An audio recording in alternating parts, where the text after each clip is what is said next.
I sat on the edge of my couch, wrapped in an old fleece blanket that still smelled faintly of cinnamon from last year.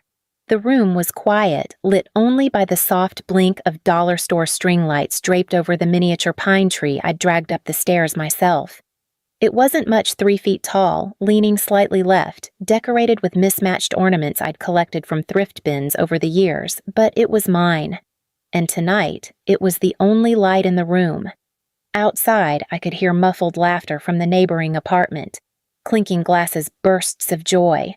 Someone was playing an off-key version of Silent Night on a piano. I tried to smile to pretend it didn't sting. But it did. It always did. This was the 3rd Christmas in a row without a call, a text, or even a passive-aggressive holiday card from my family. The first year, they blamed a scheduling mix-up. The second, they said they assumed I was busy and didn't want to pressure me. But this year, they didn't bother with excuses. Just silence. Until my phone buzzed. For a split second, my heart lifted. Maybe it was a last-minute "we're thinking of you" message.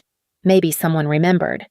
But when I picked it up, all I saw was a subject line "Shared Family Holiday Costs," breakdown attached, and a PDF file. I tapped it open. At the top, in bold calibri, it read, "Holiday Yacht Party, Shared Family Expenses. Total $6,100 split 3 ways. My share $3,050. I blinked. Was this a joke? I scrolled down looking for any hint of sarcasm. A winking emoji, a "just kidding." Nothing. Just bullet points catering dock fees open bar and a polite reminder to transfer payment to my father's bank account by January 5th. I hadn't even known there was a yacht party. I hadn't been invited. Not a text, not a mention. Nothing. But they remembered me when it was time to settle the bill. My stomach twisted. I set the phone down and looked back at my little tree. Its lights kept blinking warm and steady as if the world hadn't shifted in that one moment. I used to love Christmas. Used to bake with Mom, argue with Braxton over what movie to watch. He wanted action. I wanted something sentimental. Dad would wrestle with tangled lights and pretend to complain. We were loud, messy, but together. Now they had a yacht, and I had a bill. I stared at that invoice until the numbers blurred.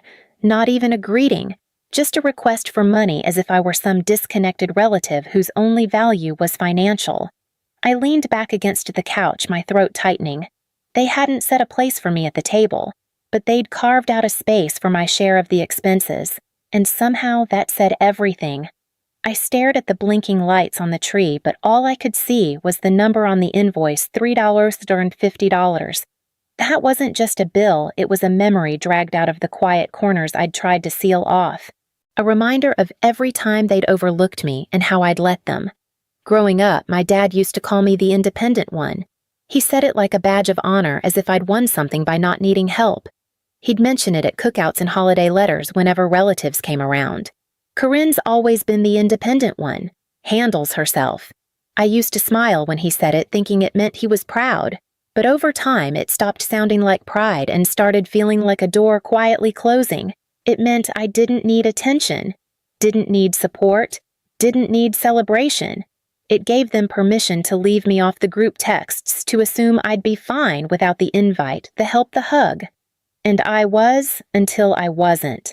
Braxton, on the other hand, didn't have to earn affection. It was just given. He could miss curfew crash Mom's car, forget birthdays, and still be the son we all revolved around. He's just figuring things out, they'd say. Or worse, that's just Brax. Meanwhile, I got lectures for missing one chore or bringing home an A instead of an A+. Even now, they were still propping him up. That yacht party wasn't just a celebration, it was a coronation. He'd landed some regional manager title at a property firm, and they threw him a private cruise to mark the occasion. What they didn't say, what he definitely didn't say, was that 3 months ago he'd panicked over the application. He'd sent me his 2-page resume in shambles full of typos and half-sentences. "I don't think I'm qualified," he'd said over the phone, voice low, like he was afraid of being found out. "It's out of my league." So I stayed up 2 nights reworking it. I rewrote entire sections, polished the formatting, crafted a cover letter from scratch. I even walked him through common interview questions, pretending I didn't notice how much he leaned on me. He got the job, then the boat, then the invoice for me. No thank you text, no shout out, not even a private message. And now I owed $3,000 for the party I helped make possible without even realizing it. That was the worst part. Not the money, not even the exclusion. It was knowing I had poured effort into someone who wouldn't have done the same for me, who didn't even think to try. They kept calling me the independent one, but what they really meant was disposable. And maybe for the first time in my life, I was ready to stop wearing that label like it meant I was okay, because I wasn't. Not anymore. I stared at the invoice one last time, then opened my banking app. I didn't hesitate. I typed in my father's account details, entered $1 an hour, and wrote in the memo line, Santa skipped me too. No explanation, no venom. Just the kind of message someone might laugh at if they weren't busy realizing what it really meant. I hit send. The screen flashed, transfer complete. And just like that, I felt something unstick in my chest. Not relief exactly, but a shift. Like I had finally said something I'd been swallowing for years. I set my phone down, stood up, and walked over to my tiny kitchen table, opening my laptop. It was time. The Netflix account, mine. Hulu, mine. Spotify Premium. You guessed it. Amazon Prime, HBO, Disney Plus, all under my name. I'd added family members over the years without thinking. It had always been easier to just include them than to hear complaints or guilt-tripped excuses. But not tonight. I went through each account methodically. Remove user, change password, log out on all devices, confirm. I didn't feel powerful. I didn't feel petty either. I felt clean, like finally washing off a layer of invisible dust that had been clinging to me since I was old enough to pick up their slack without asking. Next, the family phone plan. I'd been paying for most of it for the last 4 years. Somehow, it had become easier for everyone to just keep it that way. We'll Venmo you, they said, until they didn't. The last payment from my dad had come 11 months ago. I opened the mobile carrier's portal and removed their lines, one by one. Then came the credit cards. 2 of them were in my name, both handed over to my parents for emergencies. I should have canceled them a long time ago, but there was always some reason not to. What if they needed it? What if it caused a scene? What if it made me seem ungrateful? Now, I didn't care. I froze both accounts and submitted requests for new cards with new numbers. No one else would touch my name again without my permission. By the time I closed my laptop, it was past midnight. The apartment was quiet, still glowing from the little tree in the corner. I wasn't angry. I wasn't even sad. I was just done. Done being convenient. Done being quiet. Done being the one who gave because it was expected. That night I didn't sleep easily, but for the first time in years, I didn't feel like I owed anyone anything. By morning, the messages had already started. The first one came from my mom. Corinne, something's wrong with the Netflix account. Keep saying it's unavailable. Did you change something? No greeting, no Merry Christmas, just concern about being logged out of a screen. I didn't answer. Next came a string of missed calls from my dad, then a voicemail half gruff and half confused. I think there's a billing error with the phone plan. Call me back so we can sort it out. I deleted it without listening to the rest. Then the family group chat lit up. Braxton. Okay. What's going on? Why can't I get into Amazon? Mom, everything's down. Did the cards expire? Braxton again? Pretty immature Corinne. You could have just said something instead of being petty. That one made me stop. Immature. Petty. As if what I'd done was a tantrum. As if my silence and boundaries were childish instead of overdue. I scrolled back through the chat history. Weeks of jokes, plans, and photos I was never included in. Celebrations I never knew about. Comments I hadn't responded to because they were never meant for me. They were meant for each other. I was just there, tagged when needed.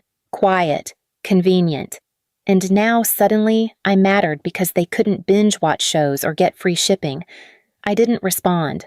Not because I couldn't, but because there was nothing to say that wouldn't be twisted into more guilt. No one asked if I was okay. No one asked where I'd been, how I was spending the holidays, or whether I needed anything. It was all what happened to our perks, our access, our conveniences. They didn't miss me. They missed what I gave them. I muted the chat and turned off notifications. The silence that followed felt like the first real gift I'd gotten in years. It was never about family. Not really. It was about what I could offer, what I could fix, what I could cover without complaint. And now that I had unplugged the wires holding up the illusion they were scrambling, not because I was gone, but because their comfort had gone with me. It was the clearest they had ever spoken without saying a word. Around noon, my phone rang with an unknown number. For a second, I considered ignoring it, assuming it was just another robocall or a last-ditch attempt from someone trying to get through. But something made me answer. "Hi, this is Erica from Bank Ridge Credit Union's fraud department." "Is this Corinne Albright?" I confirmed, cautious.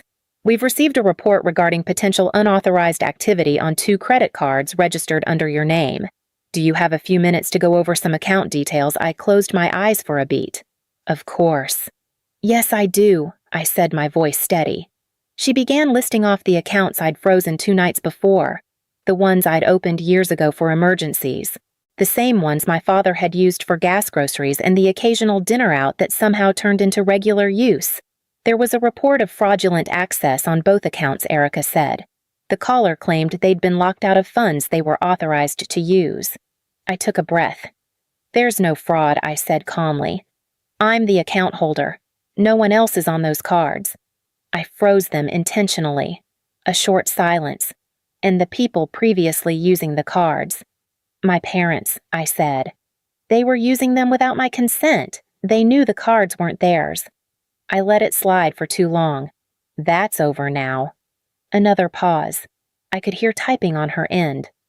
"Understood," she said finally. "So, just to confirm, you're aware of all recent account changes and you authorize all of them." "I do," I said. "There's no fraud here, just a family who mistook me for a doormat." I hadn't meant to say that last part out loud, but once it left my mouth, I didn't take it back. Erica let out a soft chuckle, not unkind. "I'll close the fraud report and make a note on the file." "Thank you," I said. "Take care of yourself, Corinne," she added before hanging up. I stared at my phone screen for a long moment afterward, feeling the echo of my own words. I hadn't yelled. I hadn't broken down. I'd just told the truth. And the strange thing was, it didn't feel like confrontation. It felt like freedom. They wanted the benefits of my name, my resources, my silence. But now they had to deal with something unfamiliar. Me, unafraid to be heard. After the call with the bank, I didn't bother checking the group chat again. The notifications kept coming, but I let them pile up. I knew what they'd say before even reading them, confusion masquerading as concern, followed by thinly veiled guilt trips wrapped in the word family. I didn't reply. Not out of spite, not even out of anger. I was just done. For the first time in years, I let the silence grow without rushing to fill it. I didn't explain myself. I didn't soften the edges of their discomfort. I stopped managing their emotions like it was my unpaid job. It was strange at first, the quiet, the absence of expectation. No calls asking for favors, no sudden bills forwarded to my inbox, no small talk masking requests, just stillness. And then, without warning, New Year's Eve arrived. I didn't have plans. I didn't make any. But around 7, I put on a sweater I loved and walked to a small restaurant downtown. Nothing fancy, just warm lighting and the hum of soft music. I asked for a table by the window. The waiter brought me a menu and didn't blink at the fact that I was alone. I ordered a glass of red wine, a ribeye, and mashed potatoes. The meal came hot and unhurried. I didn't rush through it. I didn't check my phone. I didn't wonder what they were doing or if they were wondering about me. I just ate. And when midnight came and the restaurant filled with gentle cheers and clinking glasses, I raised mine quietly. No one toasted with me.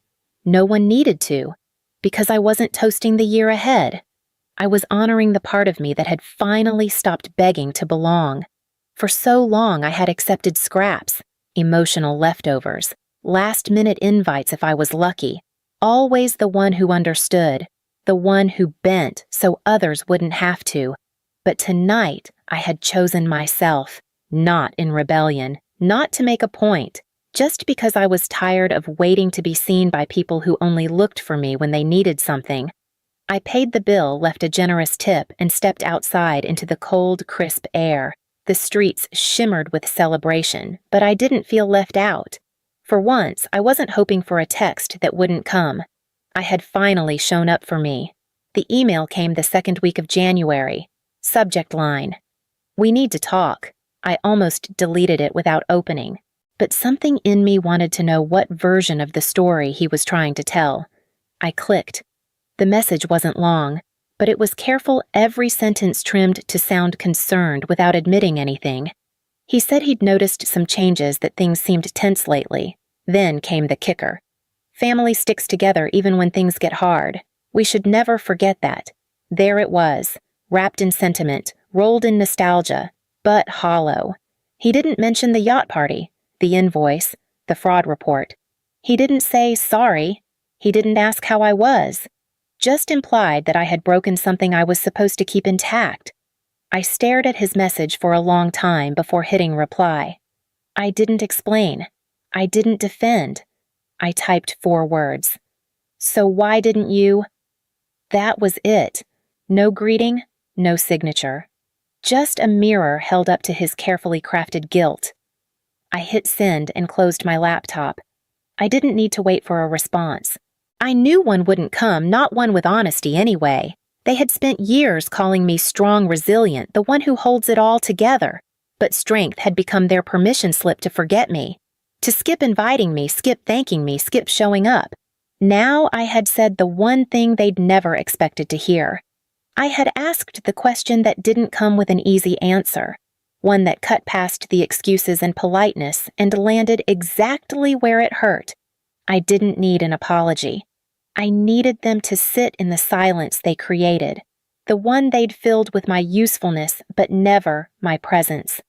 The next day, Braxton texted, "You're tearing this family apart. How can you do this to us? You owe us more than this." I read it once and didn't respond. He hadn't asked why I was hurt. He hadn't even acknowledged it.